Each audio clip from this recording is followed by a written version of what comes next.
So I'm really pleased Marty cut it at his time by being disorganized to have Commander James Boteler of the 3rd District with us. Good afternoon, everybody. I'll start off by saying I've been here since 4:30 this morning, so if I look a little loopy or lose track, just bear with me. First of all, I want to thank Dennis for inviting me to be. You'd be surprised how many civic associations and community meetings we do have that we don't get invited to. I hear a lot of people say, "Oh, please don't come because they're too busy." We got time. We got time to come and communicate and be transparent with you guys, let you know what we're doing, and then also receive input from you guys about what you want to see us doing, right? Because just because we're the police department doesn't mean we wrote the book on what we should be doing in the community, right? Policing is one of those things that should be, in reality, guided by the folks in which we serve, right? When you look at the history of law enforcement and our responsibilities, duties, and responsibilities have changed over the years because of that type of input, right? We're a city government agency. We'll do the same thing until our heads bang the wall, right? Until we realize that there's something out there a little better. So I say all that to say, thank you for inviting me. I'm going to be very short, only because I have to be on an executive leadership program in Zoom in about 7:30. That if I miss, I'm going to get in lots of trouble, so I need to jump on that. But nonetheless, what I'd like to do is kind of just start off, give you an overview of kind of where we are as an agency today with crime. Touch a little bit on PSA 303, which is what this neighborhood is encompassed within. I'm going to give you some updates on some recent high-profile cases. So as a city, coming into 2023, we saw a significant increase in violent crime.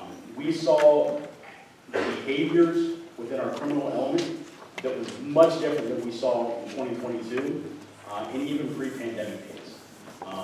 We could sit here for hours and try to ponder over why people were behaving differently in the criminal space. I think a lot of it has to do with coming out of the pandemic. You have a group of juveniles now that came of age during the pandemic, when they weren't in school, they weren't in structured environments, where boredom led to this goofy behavior that turned into criminal behavior. A lot of these young kids, I was just talking to you lady about my daughter's 11, and all her friends have cell phones. I don't understand that. Because a lot of these kids, even my young officers, don't know how to communicate with people.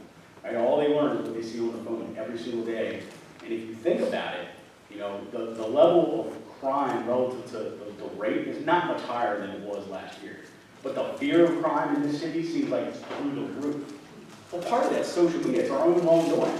We push out alerts to you guys, whether it be through DC government or the news channels, 24 hours a day, 7 days a week. Do you even remember 5 years ago when we didn't have smartphones? You had to watch the news, read the paper. That seems like dinosaur ages ago, but it's really not, right? And a lot of these young kids, they've grown up on social media, and a lot of the stuff on social media, I promise you, no one in this room is following. A lot of the TikTok stuff and the Instagram Live and the Facebook Live, chats that they're in, they're really spinning each other up to go out and play video games in real life is what's happening. We got kids that are 4 or 5 deep in a car, all wearing ski masks, driving around the city, just jumping out on people, robbing them of their property, getting back in the car, laughing about it, and going about their business. That's not normal child behavior. When I say child, I say that because we're locking up and stopping 11 and 12 and 13-year-olds for doing these type of crimes. Can you imagine an 11 or 12-year-old trying to take your car from you, carjack you? You would say in most instances you would give them the back end of your hand. The problem is these 11, 12, 13, 14-year-old kids are walking around like adults with pistols and guns with 30-round magazines. Where they're getting them, I don't know. Right? I mean, we have more guns in the city today than probably any other time in the history of the Metropolitan Police Department. And that's even with the increased efforts that we have to pull guns off the street. Just my 3 officers alone average about 40 guns a month in Florida. About 75% of those involve arrested people. The other 25 are guns that we find in people's cars, that they leave unattended, guns that we find in stash locations and so forth. But I say all that to say that fear of crime is different. It feels different when you walk about the community these days than it did even a couple of years ago. So a lot of what we're doing as a police department is trying to use alternative means to reduce that fear. One of the ways we're doing that is partnering with, here in 3D as a pilot, Clerk, right? You can argue, I don't care what denomination or faith, interfaith, you practice. Faith in and of itself tends to bring people together, it tends to make people feel better. We partnered with, so far, I partnered with about 35 different pastors, reverends, rabbis, imams here in the 3rd District to start spinning them up to go out and do just some proactive, type of outreach in community.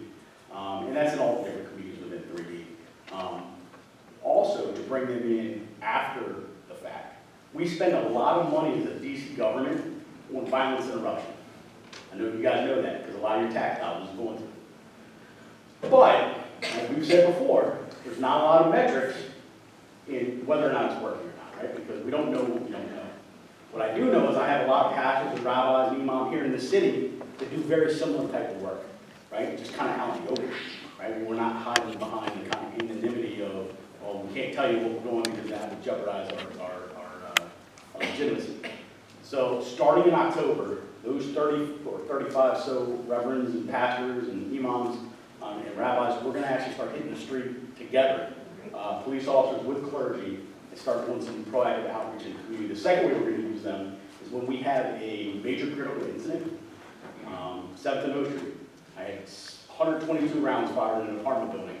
One neighborhood crew didn't like the other neighborhood crew, and they saw them on Instagram showing off, so they showed up and killed 2 girls, just turned 18, and critically wounded a 16-year-old.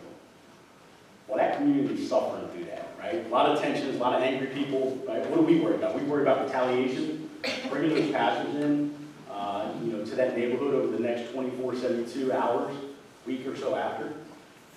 They start to bring some of that tension down. And we're hoping that that type of initiative, although not really something the police department is supposed to be doing, it's something different, right? It's something else that we can kind of add to our tool belt to help bring down those tensions. So let's talk about crime overall.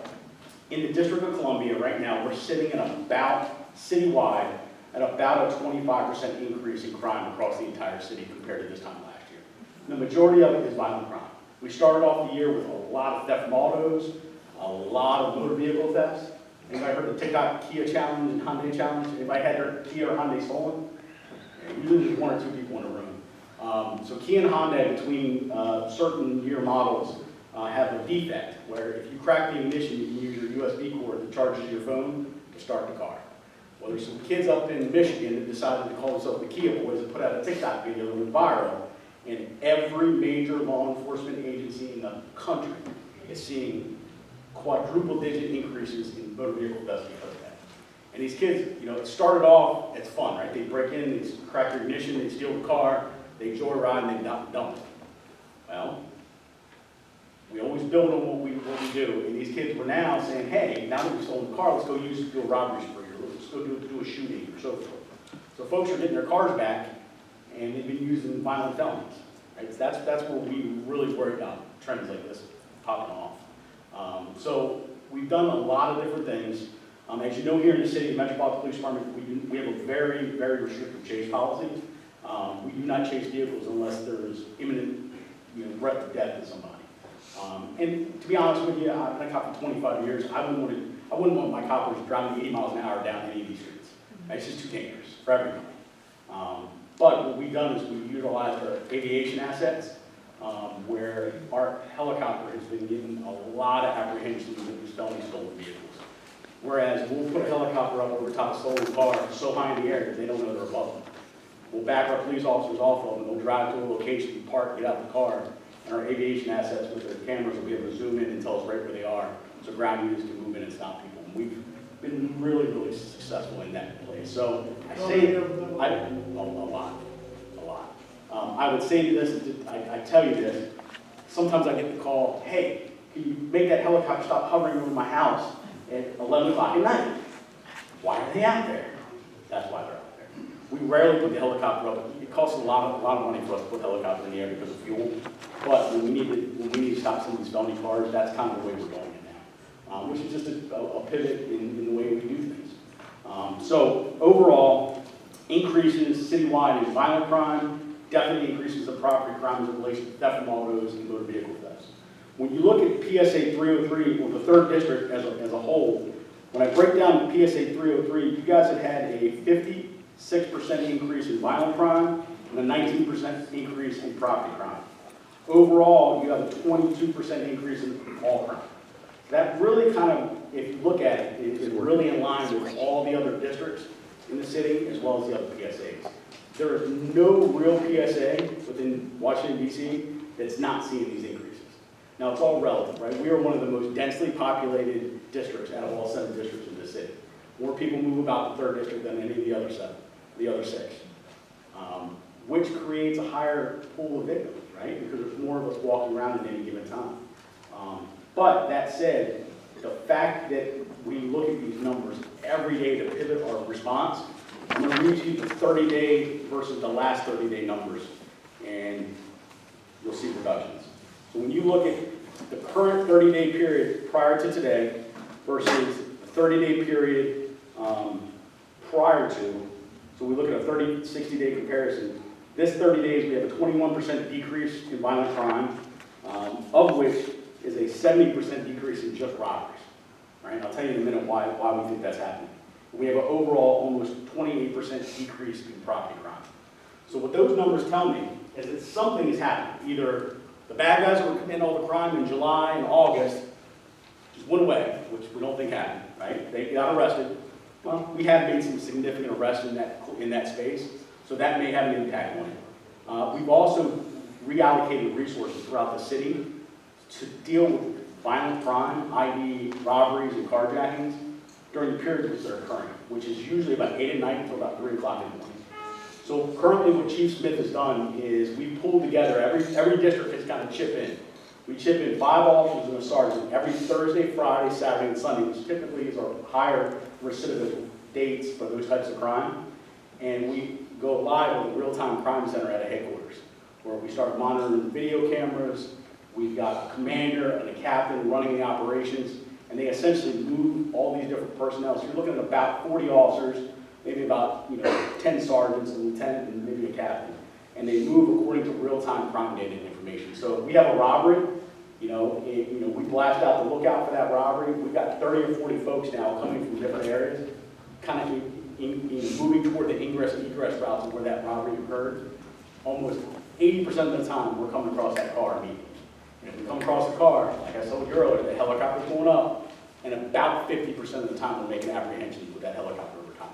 Sometimes they crash, they bail out, they run in the woods, and we just lose them, right? But the majority of the time, at least 50% of the time we get that helicopter, we're actually making apprehensions. So we started this about 8 weeks ago. This weekend will be the 9th weekend that we do this. When you look at those 30 and 60-day numbers, it's not a coincidence that we're seeing those types of reductions because of that. So a lot of strategy, a lot of different thought processes go into where we put our people, how we deploy our people, where we pull from. Because the last thing we want to do, and I know everybody hates this analogy, rob Peter to pay Paul, but the last thing we want to do is move assets from one location to another and then have somebody hurt or injured somewhere else. So we've got to be really, really careful about how we move our people, but it's a necessity too. We can't sit and wait until the problem gets bigger. So hopefully that gives you a little kind of background behind what we're going to see those reductions. The one thing I did want to mention today, because I know a lot of you guys are following it, was the recent homicide in Champlain up by the school. So we just made a closure in that case. We made an arrest. For those of you that are not familiar, on July 26th, about 10 p.m., on Champlain Street, right by the school, Arnold Sullis was murdered, sitting on the bleachers. We had a really, really big community kind of outcry after that happened. Like, how could we let that happen in the school playground, right? Well, not playground, but on a ball field. Well, it wasn't random, right? Our victim knew our suspect. They, in fact, had been drinking together, sitting on the bleachers prior to the murder. But fortunately, because of folks like you who had good closed-circuit TV cameras at your homes, our detectives were able to locate our suspect and actually follow the suspect to a location where we were able to identify him. So as of September 6th, Pedro Fuentes, an adult who lives in the 1400 block of Spring Road, was arrested by our Capital Regional Fugitive Task Force and charged with first-degree murder in that case. So that is, again, I'll look for class. I just want to kind of let you guys know that that's a big deal when somebody gets murdered in your community. I just want to make sure that there's some closure for you folks to know that, our detectives worked really hard and they were able to, with your help, with CCTV help, actually close that case. Oddly enough, as many homicides as we have in the city, we're really trying to keep it under 200 this year because we're seeing an increase. Our homicide closure rate is about 65%, which is about 20% more than anywhere else in the United States. The national closure rate for homicides in the country, because murders are tough to close, right? A lot of people don't want to come forward and provide information. I would venture to say we see that increased closure rate, not because our detectives are, state of the art, which they are, they're great, but we just have a much better relationship with our citizenry in DC than I think most other major cities. We see that with the cooperation, the text tips, and the information we get. 25 years ago, some of the communities I policed, we couldn't get a peep out of people. I think most people today who live in this city are tired of seeing the violence that's increasing, and they're much more apt to come forward and provide information. And I think as an agency, we're doing better protecting people when they provide that type of information, right? By not letting their information, leak out to people or let the defense attorney or the suspects know who you are. So I encourage you, anybody in this room, if you ever see something, say something, you want to provide information to us, you're more than welcome to come to me directly. Or we also have a platform where you can text in anonymously, 50411. It provides us with information, whether it be suspicious activity, somebody idling in front of your house, and you just don't want to get involved and have the police come to your door, or you simply see something just out of place. You guys know your neighborhood better than I do, right? You live it and see it 24 hours a day. I would like to say I'm here for 8 hours a day, but that's not true. I'm here about 16 hours a day, every day. But nevertheless, you know when something looks out of place. So please let us know when that happens. Beyond that, open it up to questions. If anybody has anything they want to add or ask. Yes, ma'am. Anyway, just a little background. I've lived in this neighborhood or had a family house here since the 70s. Yes, ma'am. Never have I ever been afraid Yeah. at 2 o'clock in the morning and 3 o'clock in the morning until recently. I lived right on Calvert Street, right across the street from, well, it used to be Phil's, I don't know what you call it now, Foxtrot or whatever it is. So down the street on 19th Street, there's been so much going on. And okay, you said you want to alleviate fear, and I'm glad you're having those kind of closures on homicide cases. Yep. But what's happening? I mean, it's Adams Morgan, 2 o'clock in the morning and 3 o'clock in the morning. Way too much is happening on the strip. So I'm going to try to unpack that the best I can. Oh, sorry. Yes. So I'm going to try to unpack what she asked, which was, the homicide closure is great, but what about all the fear coming from the people at the bars and the other types of crimes in the neighborhood? I can only explain it by saying social norms have changed. People are acting different than they did pre-pandemic. We saw it coming out of 2022, and we kind of chalked it up as, people will get back to normal, and they didn't. Behavior just got worse. And you can blame or for all intents, I don't know where I'm at, so I won't say the wrong thing. You can use causation on several different levels, right? It's accountability, it's incarceration or lack thereof, it's holding people responsible for their behaviors, it's holding juveniles responsible and not letting them be released back in the community when they commit violent crime. I mean, I'm telling you, we're taking kids out of carjacked vehicles, and when we consult the Office of the Attorney General, we're diverting them to their parents, and they never see a courtroom, right? Because they're children, and we don't put children in jail. But if you're a child, age of 14, acting like a 20-year-old with a pistol, taking people's cars at force, there's got to be an alternative to just saying, hey, don't do that again, right? Because that child is going to become a recidivist and go right back to that same behavior if something doesn't change within the nucleus of that home, right? And as much as we try to solve all problems, we're not social workers, right? We can't get inside the homes and fix people's broken homes, right? So that's really where we depend on Deputy Mayor Apia and the Department of, the Public Safety, Division of the Mayor's Office to bring all those other government resources in. When we locate a child who's committing adult-like crime, we need all the help from all those other government agencies to come in that home and figure out what's wrong to try to keep that from happening again. Because the police really, over the years, we've just become the catch-all, be-all for all problems. And now we're kind of, with a lower police force, we've got to kind of pare that back and say, you know what, we got to get back to doing what we're good at, which is preventing crime, stopping people who commit crime, and putting them in handcuffs when they need to be put in handcuffs. The community outreach is great, all the other holistic stuff is great, but that's our modality, that's what we're here for, right? We can't be busy doing all the other government agencies' work. Just this week, Tuesday, Wednesday, and Thursday, we brought in Department of Public Works, Department of Transportation, we brought in Department of Behavioral Health, we brought in Health and Human Services, all to address Unity Park, right? Because I've been hearing from you guys for a long time now that Unity Park is a problem. Well, just a couple months ago, we had 3 people shot and killed in the intersection of Euclid and Ontario Road, right? That case is still open, we've got suspects, and we're still actively pursuing it. But that was some guys that were in the nightclub that came out and decided they were gonna settle some beef with some 3 other guys that happened to be passing by. Had nothing to do with the neighborhood, right? It was literally, we don't like you, you don't like us, we just happen to come across each other at this intersection, right? And they all had guns. They all had guns. All the suspects had guns, all the victims had guns. Right? So it goes back to the underlying issues. But I'll say all that to say, in this 3-day period, they replaced light bulbs that were out in the, light bulbs, but the street lights that were out. They picked up trash, DPW came by and picked up trash that was overflowing.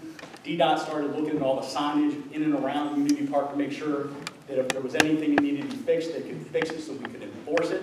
I don't know about you, half the intersections and streets I pull up to and try to park, I don't know what the hell I'm supposed to do. Because there's 9 different contradictory signs telling me what to do, right? And DPW is not going to write tickets on cars if it's not clear what the violation is. So that's right. Right. So that in and of itself is an issue where you have different agencies doing different things but not communicating, right? So what we try to do is be a conduit when we can. And we do these little 3-day blitzes where we'll bring in these other government agencies, so we're all standing at the location that's a problem, so that we can kind of talk amongst ourselves. And again, we play kind of like the coach. Hey, DPW, we need you to do this. DDOT, we need you to do this. DBH, we need you to do this. Hopefully that will have a little impact in that area. But that's not a long-term fix, right? I mean, at the end of the day, all these government agencies need to show up. I can't say 24 hours a day, but they need to show up daily, right? Because DBH coming through offering services is not going to do anything if they don't come back through the neighborhood for another 6 months, right? And, we kind of get tired as a police agency being the only ones to show up, right? So what I ask all of you every time I come to these meetings is show up and be loud, right? Demand the same level of participation in government you ask from us, from all these other government agencies, right? Because when I look at crime as a district commander, I look at 3 things: crime, the community, and environmental design. And there's a lot of stuff from environmental design, whether it's street lighting, one-way streets, speed bumps, you name it, that can decrease the levels of activity occurring in the neighborhood. And it doesn't take a genius to realize that the neighborhood looks good and it's taken care of. It's harder for nefarious actors to commit crime in those neighborhoods because they feel a sense of ownership in those neighborhoods. They feel like if the government cares, people in the neighborhood care, and I'll just go to another area that's blighted or that's not taken care of, where I can commit my crime and nobody will care. Right? That typically is what we see. Do we have one-offs? Absolutely. Do we have folks driving around just looking for victims in incidents? Yes, we do. Right? And it doesn't matter what your community looks like. It doesn't matter if there's a crime camera there. These kids aren't even look. 2 years ago, every stolen car we got behind had as soon as they stole the car, they put a different tag on it, right? They stole a tag and put a different tag on it to throw us off.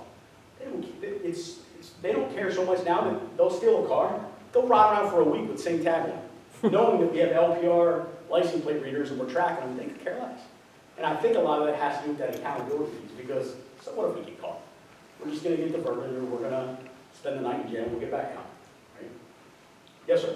Do you have any statistics on, how much of this crime is being perpetrated by, these teenagers and stuff, that you can share, and has the start of the school year impacted? So yes and no. Last week, first week of school, we had up in 4D, around 4 or 5 different schools up there, the high schools. We had probably half a dozen kids robbed by other kids, right? So the start of the school year, for those that are supposed to be in school and they're doing the right thing, you would think would cut down on their the chances of them becoming victims of crime. Because a lot of these kids, although they are robbing adults, they prey on each other, right? I mean, that's really a lot of what it has to do with it. You know, they're preying on folks coming out of the bars and the restaurants that are wearing high-end jewelry. That's a big thing right now, right? And these idiots will get right on Instagram, wear the jewelry, and show a picture of themselves the next day, which is good for us, right? Because then we go find them and we got that evidence that we can have the U.S. Attorney's Office prosecute. But, you know, to answer your question, when you look at adult versus juvenile crime, when it comes to robberies and carjackings, which I'm really focused on right now, we're seeing a significant increase in the offender age being anywhere between 14 and 18. I'd say probably about 60 to 65% of our robberies and carjackings are juveniles now. That was probably opposite of that 2 years ago. So, yes, ma'am. A quick comment, you already know this, but the more parking spots they take away, Yeah. the harder it is for us to be able to get home safely. It is. And the other problem is people are taking the wheels off a car. I saw some Ford Dealership the other day, all the wheels were gone. I don't know if we can get better lighting, I don't know if we can get some cameras in this area, but that area on 20th Street where people can get to the subway or whatever it is that's going on there, but that little strip on 20th Street, windows are broken, cars are stolen, I don't know what the hell's going on, but, and I'm sure your officers are out, but the 12 o'clock to the 3 o'clock hour may be the time when everybody's doing their thing. Is that 20th Street between Biltmore and what, Kalorama? Or? Yeah. Yeah. And Ashby, yeah. 20th Street all the way down to where it hits Calvary. Okay. Well, where Ashby, 20th, and Belmont all connect around there. And there's a park down there that doesn't have good lights. If you park your car down by the park, you're going to get something taken out of your car. Side, yeah. Do you guys have a login sheet today? We do. Yeah. Okay, so what I would ask is if you can, if Dennis doesn't have your email, you're not on an email chain with him, and I think everybody in this room in the city probably is, I'd like you guys to connect with me. He's got public technology. He's got a sheet that he's going to email out to the group. It's a contact sheet. It has my contact information to every lieutenant and captain that works for me. So that's 3 captains and 10 lieutenants. Made it easy. I broke it down by map, where they're assigned to, what PSA, what sector they're assigned to, and I even put a QR code next to their name. So all you got to do is scan it with your phone and it'll download their contact with your phone. Okay? And I ask you to do that because I'd like you to email me these individual, asks, because that's something that, when I come to these meetings, the last thing I do is just take your information and pass it on. I like to get in the car and go look at the problem. So if you individually want to point it out to me, I'm more than welcome to pick you up. I have a black SUV, tinted windows, nobody know you're in it. And you can show me the problem, and this goes for anybody in here. Show me your problem through your lens, right? Because it really is different when you see it in person, right? As far as theft from autos are concerned, the breaking the windows, I watched a surveillance video yesterday. Car pulls up, could be any block in this district. Car pulls up, 4 kids get out of the car, each of them with a hammer. They run down a line of cars and strike about 16 cars.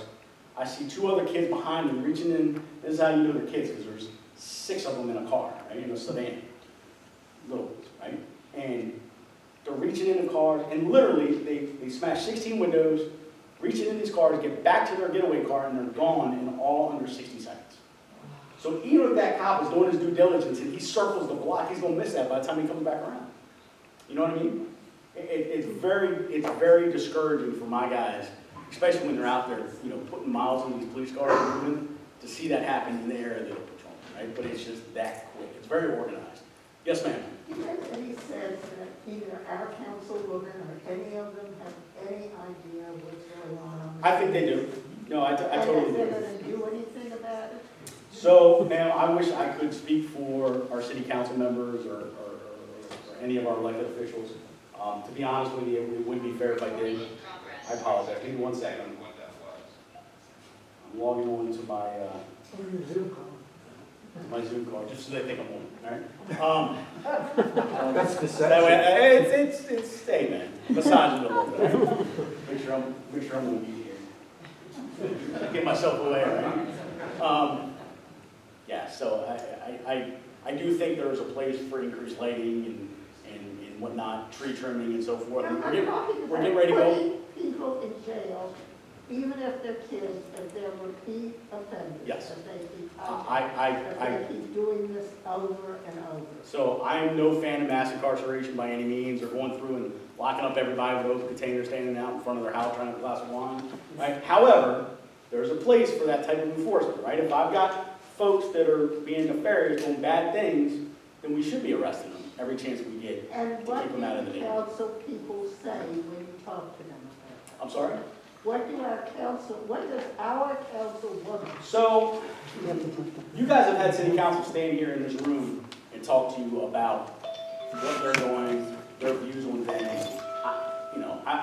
Again, I can't speak for them. I know that we have taken a position as a police department that we're gonna be as apolitical as we can, and we're gonna put people in jail that are out messing up. Now, I say that to say, we gotta hold them accountable beyond our handcuffs, right? That means you gotta know what your U.S. Attorney's Office and your Office of the Attorney General is doing with these people afterwards.